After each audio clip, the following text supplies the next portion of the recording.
ಆಶ್ಚರ್ಯಕರವಾಗಿರ್ತಕ್ಕಂಥ ಒಂದು ವಿಷಯ ಮತ್ತು ಬಹಳ ಹೆಮ್ಮೆಯಾಗಿರ್ತಕ್ಕಂಥ ಒಂದು ವಿಷಯ ಅಂತ ನಾನು ಭಾವಿಸ್ತೀನಿ.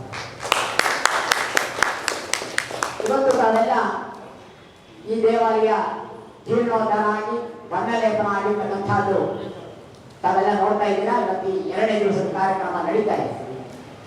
ಇದಕ್ಕೆಲ್ಲ ಮುಖ್ಯ ಕಾರಣಕರ್ತ ಯಾರಪ್ಪ ಅಂತ ಹೇಳಿದಾಗ ನಮ್ಮ ಸನ್ಮಾನ್ಯ ರಿಜ್ವಾನ್ ಅವರು. ನಾವು ಮಾಡ್ಕೊಂಡು ಸ್ವಾಮಿ ಅಂತ ಹೇಳಿಬಿಟ್ಟು ಸುಮಾರು 10 ಲಕ್ಷ ರೂಪಾಯಿಗಳಿಗೆ ಸ್ಯಾಂಕ್ಷನ್ ಮಾಡಿ ಇವತ್ತು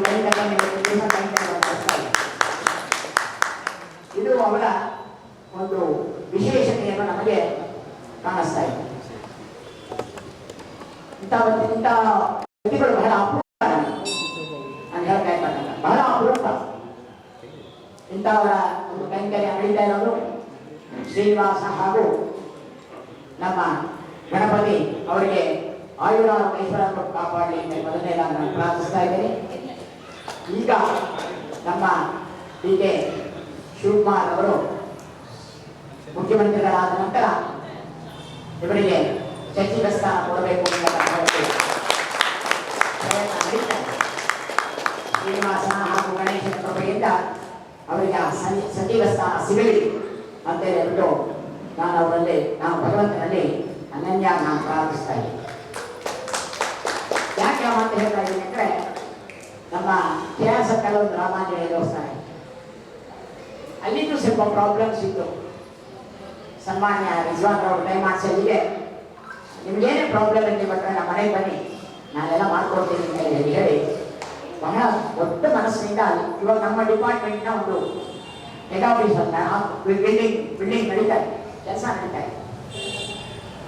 ಅವಾಗ ಹೇಳಿದ್ರು ನಿಮ್ಗೆ ಅಲ್ಲೇನೋ ತೊಂದರೆ ಆಗ ಹೇಳಿ ನನಗೆ ನಾನು ಬಂದು ಮಾಡ್ಕೊಡ್ತೀನಿ ಅಂತ ಹೇಳಿ.